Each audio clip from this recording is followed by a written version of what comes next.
So napapalunok na lang nga po mga idol, ang ama ni Naoya Inoue na si Shingo Inoue sa ginanap na media workout ni Junto Nakatani para sa laban nito kay Inoue sa May 2 sa Japan. Grabe totok na totok talaga si Daddy Inoue mga idol sa galawan ni Nakatani. Parang namatayan si Daddy Inoue mga boss matapos magpakita na matutulis na suntok ang undisputed challenger. Malamang mga idol na pagtanto na ng Team Inoue na hindi biro talaga kalaban itong si Junto Boy. Present talaga mga idol ang buong Team Inoue para panoorin ang media workout ni Nakatani. Nariyan si Mr. Ohashi at ilang membro ng Team Inoue. Well, habang papalapit ang bakbakan mga idol, lalong nagsisilipan ang magkabilang kampo sa naging panayam kasi ni Junto Nakatani mga idol bilang kanyang sagot sa reaksyon ni Inoue na meron daw strategy ang Japanese Monster kung paano maging epektibo ang opensiba nito sa laban kay Nakatani. At ayon kay Junto Boy, parehas lang daw sila ni Inoue. Meron din daw siya plano kung paano ma-expose ang mali na palaging ginagawa ni Inoue sa bakbakan. Kaya abangan natin to mga idol. Siguradong solid na bugbugan to.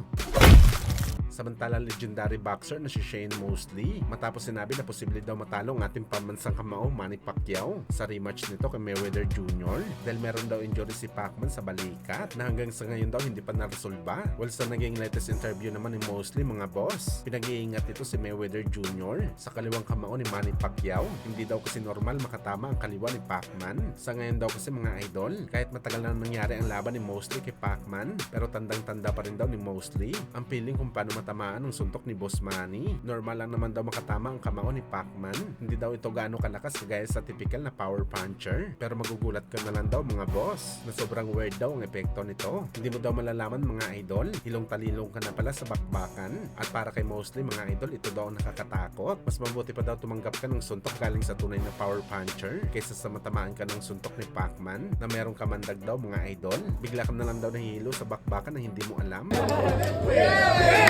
Samantala, speaking kay Manny Pacquiao mga idol, kahit 5 buwan pa nga po bago ang laban nito kontra kay Mayweather Jr. Ngayon pa lang nga po mga boss, sumasalang na si Pacman sa intense training dito sa Pinas. Nagpakita kaagad si Boss Manny mga idol ng malulupit na galawan sa punching bag. Ibang klase pa rin talaga ang bilis ng kamao ni Pacman. Parang hindi ito edad 47 anyos. Mas mabilis pa ito sa mga boxer na 30s pa lang ang edad. Well, sa ganitong galawan ni Pacman mga idol, mahirap talaga smulin. Bagamat sabi ni Carmel Moton mga boss, nag-decline na daw si Pacman at ang mentor daw nito na si Mayweather Jr. malupit pa rin sa bakbakan, kaya matatalo lang daw talaga si Pacman kay Floyd. Well, sa ganitong galawan ni Pacman mga idol, mahirap talaga ito smulin, lalo pa merong hugot si Pacman dito. Gusto talaga nito sirain ang malinis na kartada ni Floyd at tapusin na ang debate kung sino ba talaga sa kanila ni Boss Manny ang mas malupit na legend. Woohoo!